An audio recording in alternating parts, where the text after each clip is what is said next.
Bonjour à tous, je suis Sigrid et je vous souhaite la bienvenue sur ma chaîne YouTube. Nous voici donc ici au mois d'avril, ceci est votre taroscope et cette vidéo est donc principalement destinée aux natifs de votre signe, c'est-à-dire les natifs du signe du Sagittaire, mais elle est également un complément d'information pour ceux qui sont donc ascendant Sagittaire ou ceux qui ont donc la Lune dans ce signe dans leur thème astrologique de naissance. Gardez à l'esprit qu'il s'agit donc d'un tirage d'ordre global et général et qu'il s'agit toujours quelque peu de transposer cette interprétation par rapport à ce que vous êtes en train de vivre à l'instant présent et qu'il y a des mois aussi où on se retrouve peut-être plus dans son signe ascendant ou son signe lunaire. Quoi qu'il en soit, pour ceux et celles qui me découvrent, bienvenue à vous. Comme vous le voyez ici, j'utilise donc le tarot de Marseille. Vous avez votre tirage qui est d'ailleurs ici en face de vous. C'est donc mon outil de prédilection et les 4 cartes principales sont donc celles-ci, à savoir l'amoureux, le pape, tout en haut l'impératrice et enfin le mât. Et les autres cartes qui sont autour ont bien entendu également toute leur importance, elles apportent un complément d'information et je vais aussi accompagner ce tirage d'autres cartes oracles que je vais donc présenter au fur et à mesure de l'interprétation. Point de vue de votre tirage, ici l'amoureux va indiquer la possibilité pour vous ici d'effectuer un choix d'importance qui peut ceci dit apporter certaines tensions et il y aura quelques difficultés ici à surmonter.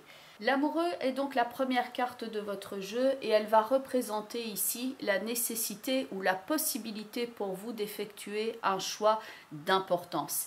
Et c'est vrai qu'il y aura peut-être de la difficulté ici à appliquer la solution ou le choix sur lequel vous portez votre regard, parce que les autres cartes qui sont là dans le jeu montrent une forme de blocage ou de temporisation, et bien que vous ayez peut-être vous une idée très claire du mouvement que vous souhaitez donner à votre existant, c'est vrai qu'il y a certaines étapes à suivre, des choses à régler, et ça peut donc jouer ici certes sur le plan matériel, mais le plan relationnel n'est pas à exclure non plus. Et sur le plan relationnel, vous pouvez donc rencontrer ici une forme d'opposition et il peut y avoir une forme de chamaillerie ou d'agacement, de bouderie de part et d'autre, car vous essayez ici d'appliquer une forme de mouvement à votre existant, mais qu'en face de vous, vous rencontrez une énergie de résistance ou des blocages, des délais, des retards. L'empereur accompagne ici la carte de l'amoureux, donc il y a une forme de « maintenant je souhaite agir, maintenant j'ai fait mon choix, voilà comment cela va se passer ». Et en face de ça, le pape avec le diable semble dire « on ne peut pas faire cela n'importe comment, on ne peut peut-être pas prendre cette route-ci pour l'instant » ou alors il va y avoir des considérations matérielles qui vont être la conséquence directe des choix que vous êtes en train d'effectuer. Le pape avec le diable peut ici être quelqu'un qui vous conseille sur le plan matériel et sur la stratégie à adopter. Le pape est quelqu'un de conseil, mais qui peut ici aussi quelque part représenter un conseil dont vous vous seriez bien passé parce que vous avez envie d'agir d'une certaine façon et que vous aimeriez passer outre ce conseil parce que ça ne va pas, disons, être ici totalement en accord quelquefois avec ce que vous auriez aimé faire. Donc il y a la volonté ici qui va s'opposer quelque peu avec les possibilités qui s'offrent très concrètement par rapport à vous. Tout en haut, il y a donc l'impératrice qui peut représenter ici la projection de vos projets, ce que vous êtes en train de planifier, votre mode de pensée. Et il est à noter qu'elle est accompagnée de 2 cartes, le pendu et la papesse, qui indiquent ici une forme de temporisation, d'attente et de délai, voire de stratégie quant au projet que l'on essaie ici de mettre en place. L'impératrice est bien entendu celle qui est en couple avec l'empereur, donc pour certains d'entre vous, vous avez ici au niveau du couple, disons les 2 camps qui s'opposent ici quelque peu. Il y a une personne qui fait une espèce de résistance ou qui n'est pas à l'écoute de l'autre. C'est vrai qu'on éprouve ici une forme de tension entre les 2 personnes et l'atmosphère peut quelquefois être assez orageuse et il y a une énergie ici de colère ou disons belliqueuse. Le conflit est quelquefois rentré, c'est-à-dire que chacun est un petit peu ici dans son camp et ne s'exprime pas nécessairement vis-à-vis de l'autre, un petit peu comme si on était en train de fourbir ses armes de chaque côté. Le pape, dans ce sens-là, va vous aider ici à faire le pont, à faire la transition entre les deux opinions ici et va pouvoir peut-être dans certains cas vous aider à trouver une solution et à aplanir quelque chose qui couve. C'est vrai qu'il y a deux forces ici qui s'opposent, il y a deux visions de la vie. Ça peut être aussi vous qui essayez maintenant de donner un nouveau mouvement à votre existant parce que vous n'êtes peut-être pas nécessairement en couple, mais que par rapport à ce que vous souhaiteriez effectuer comme mouvement, vous rencontrez donc une forme de blocage qui vous empêche ici de vous exprimer totalement de la façon dont vous le souhaiteriez.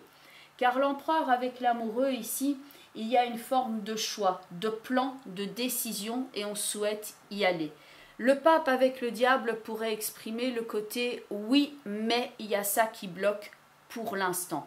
Et donc il faut quelquefois revenir ici à la planification, à la conception du projet avec l'impératrice et analyser ici en profondeur ce qui bloque avec le pendu et la papesse.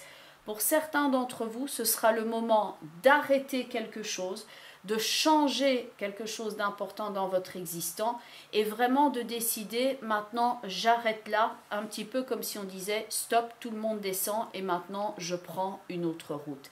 Car le mât ici clôture votre tirage et lui va représenter l'esprit de liberté, le fait d'aller de l'avant sans se retourner et de retrouver ici une forme de liberté d'allant et il va donc représenter le nouveau cycle, le chemin et le fait donc d'être totalement libéré et non plus acculé dans une situation que l'on souhaite effectivement ici vraiment laisser derrière soi. Car avec le pendu et la papesse, tout dépend du cadre de figure dans lequel vous vous situez.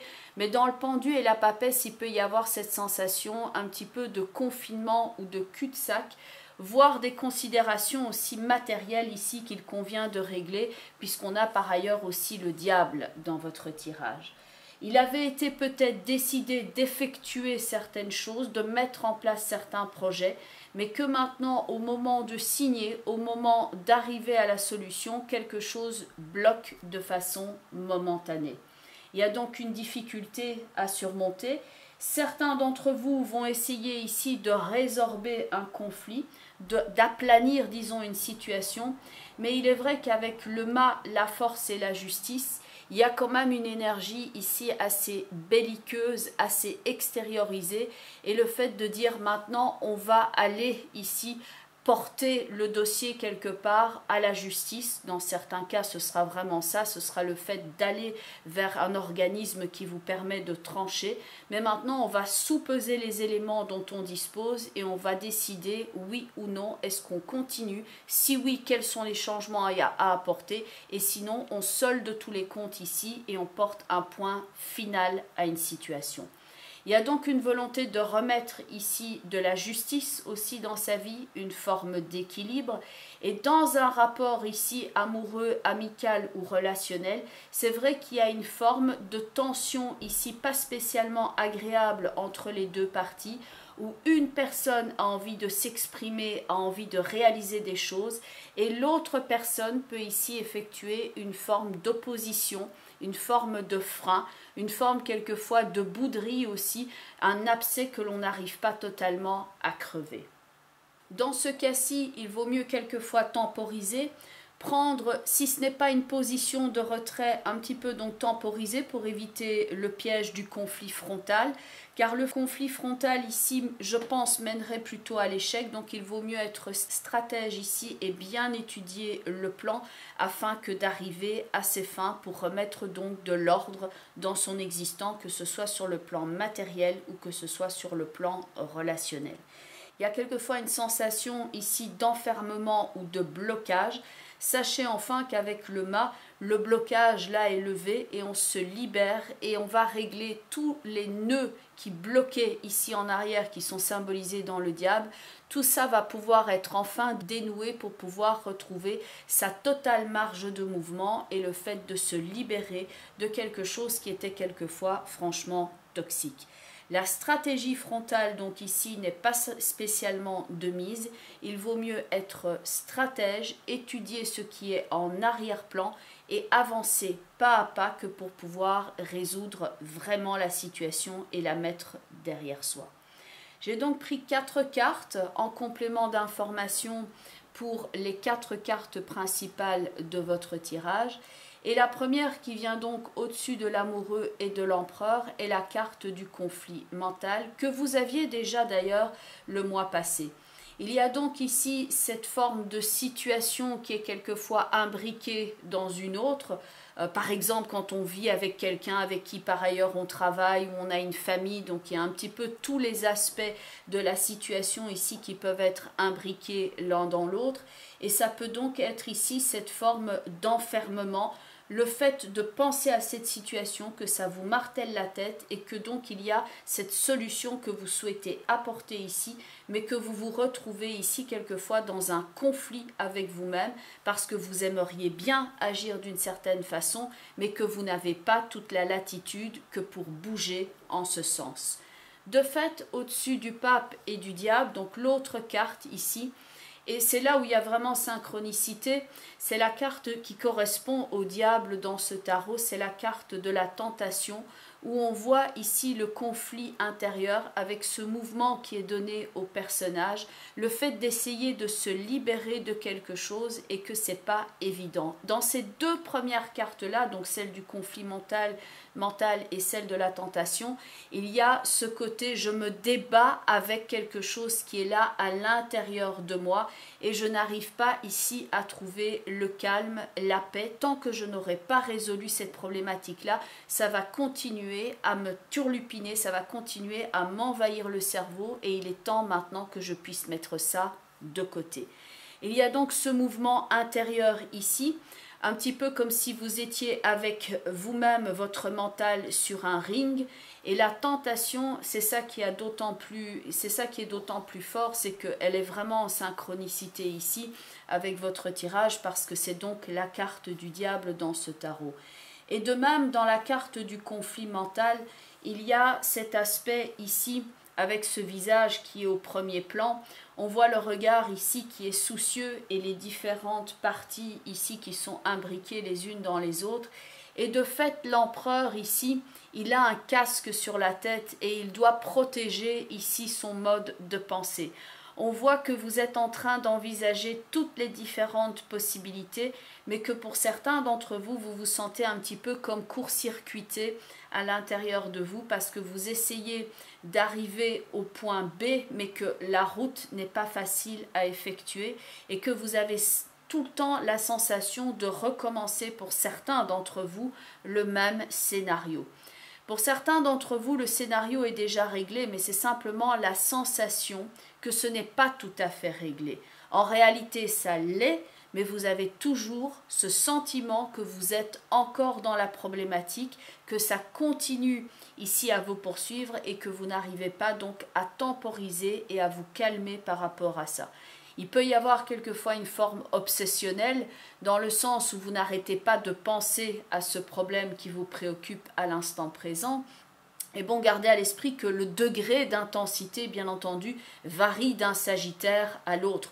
Pour certains d'entre vous, ce sera vraiment une problématique ici assez lourde et pour d'autres, ce sera simplement le problème matériel, par exemple, auquel vous êtes en train de faire face ici à l'instant présent ou quelque chose d'assez bénin. J'hésite par exemple à acheter tel ou tel bien matériel et c'est franchement pas le moment, mais en même temps, j'ai tellement envie de me l'acheter. Donc sincèrement, le degré d'intensité ici varie. Ce sont des vidéos sur lesquelles il y a plus de centaines de vues, donc c'est vrai que tout le monde ne va pas nécessairement vivre un changement et des problématiques fondamentales ici.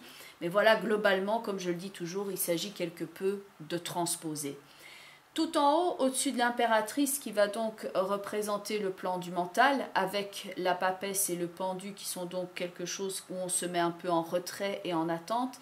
Justement là, c'est la carte du repos et du rajeunissement où il y a donc ce personnage ici qui semble quelque peu s'abandonner à l'instant présent, qui fait une pause et qui rafraîchit littéralement ses idées. À force de triturer une problématique dans votre tête, vous pourriez littéralement ne plus voir la solution parce que vous êtes tout simplement épuisé. Ça peut être un surcroît d'activité, que vous avez littéralement le circuit de vos neurones qui est en surchauffe, et vous avez donc besoin ici tout simplement de vous rafraîchir les idées, de temporiser et de vous dire maintenant je me mets au calme. Quelquefois je pratique la méditation par exemple, ou en tout cas je me mets éventuellement aussi au contact de la nature, mais je me mets en tout cas dans cette situation de retrait qui va me permettre ici de 1 d'extirper peut-être ce stress qui est inhérent et qui vous retient prisonnier, de 2 de temporiser et de 3 de vous recharger ici en énergie. Le repos va donc indiquer ici votre qualité de sommeil. C'est vrai que là, vous êtes peut-être sujet ici à certaines nuits blanches ou à une mauvaise qualité de sommeil. Il peut y avoir la nécessité pour vous tout simplement de suivre un traitement dans certains cas pour pouvoir donc ici améliorer cet aspect-là dans votre vie. Tout en bas, au-dessus de cette combinaison ici, donc le mât avec la force et la carte de la justice, il y a cette énergie très yang, très extériorisé, un petit peu comme si on retroussait ses manches et qu'on allait au combat. Dans l'aspect positif, ces 3 cartes-là vont indiquer ici le fait de reprendre le pouvoir sur son existant. On reprend sa liberté et on se libère en fait de quelque chose parce qu'on arrive à le maîtriser et que ce n'est plus cet aspect-là négatif de l'existant qui vous manipule et qui vous maîtrise. On peut donc ici clôturer quelque chose, s'en libérer, couper et reprendre son pouvoir sur l'existant. Essayez de le faire ici d'une façon qui n'est donc pas frontale parce que vous envenimeriez peut-être ici la situation. Il s'agit d'assainir mais d'être ferme et certes quelquefois de poser une décision qui, si elle est radicale, ne doit pas nécessairement se faire avec agressivité mais en tout cas avec fermeté. Et la carte donc du tarot psychique qui est ici en accompagnement, c'est cette carte-ci qui s'appelle la carte du pouvoir, le fait de prendre maintenant le pouvoir sur l'existant. Et on retrouve là, dans ce portrait ici, un visage qui est mi-homme, avec l'aspect de sagesse ici sur l'existant et de maîtrise, et la carte du lion, donc on le retrouve d'ailleurs ici dans la carte de la force.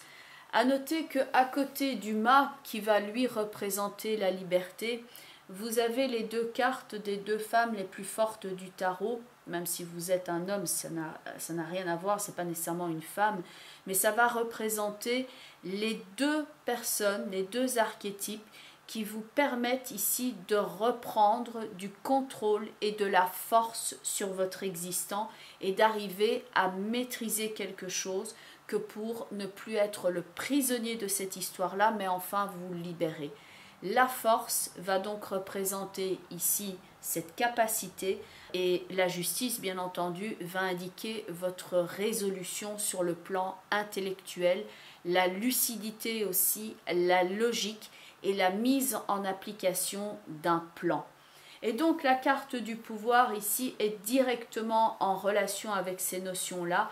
Maintenant, le véritable pouvoir, ce sera de reprendre ma liberté, semble dire le mât. Je me dirige maintenant vers quelque chose de tout à fait nouveau.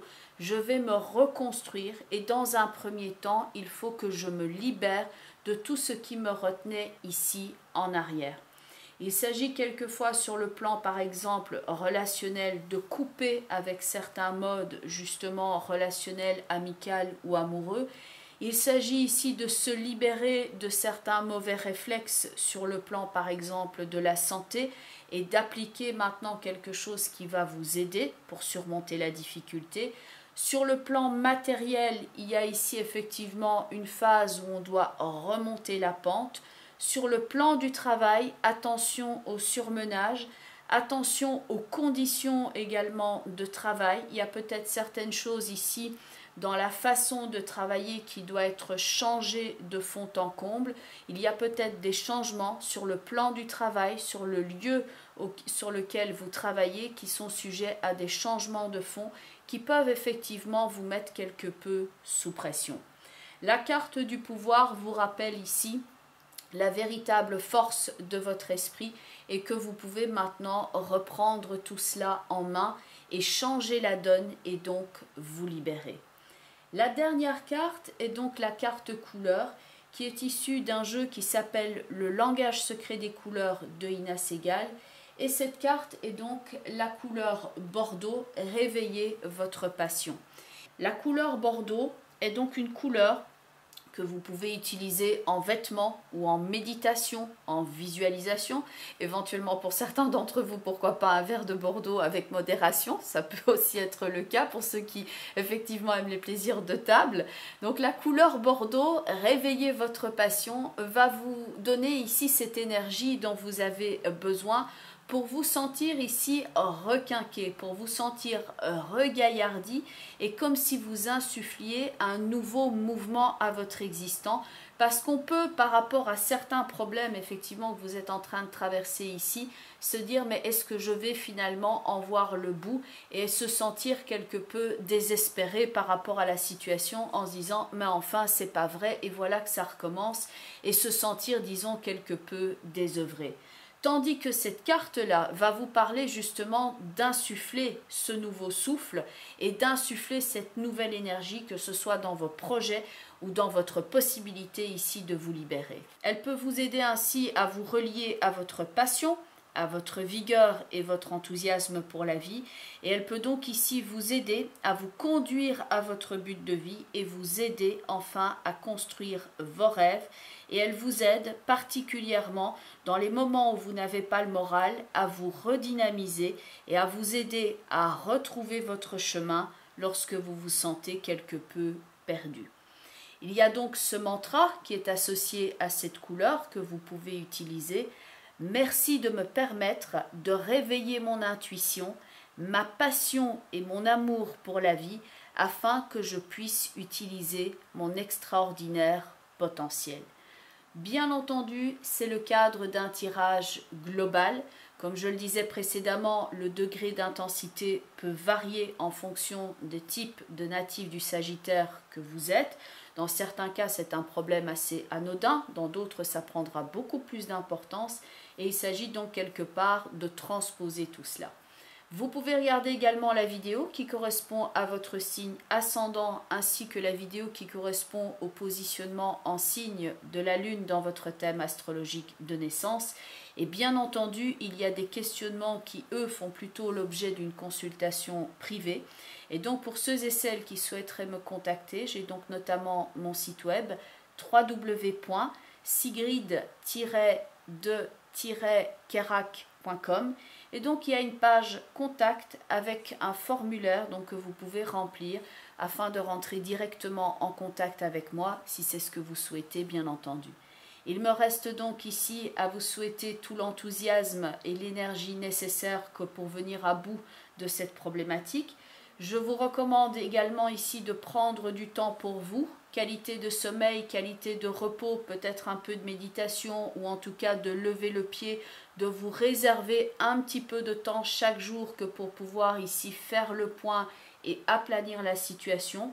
De ne pas aller ici dans le côté belliqueux ou choc frontal par rapport au domaine relationnel, mais plutôt d'essayer de temporiser et d'aplanir la situation pour ne pas vous y brûler, pour ne pas brûler également les possibilités pour vous reconstruire ici. Et donc de ne pas agir, comme on dit, comme une tête brûlée, même si quelquefois c'est vrai que ça peut couver à l'intérieur de vous et que vous avez peut-être envie de tout claquer aux quatre coins, ce que l'on peut comprendre également. Mais donc, je vous souhaite de bien vous reconstruire ici, d'insuffler un vent dynamique à votre vie. Je vous souhaite un excellent mois d'avril, de bien surmonter toutes ces difficultés. Je vous embrasse et je vous dis à très bientôt. Bye bye les Sagittaires et surtout, prenez bien soin de vous.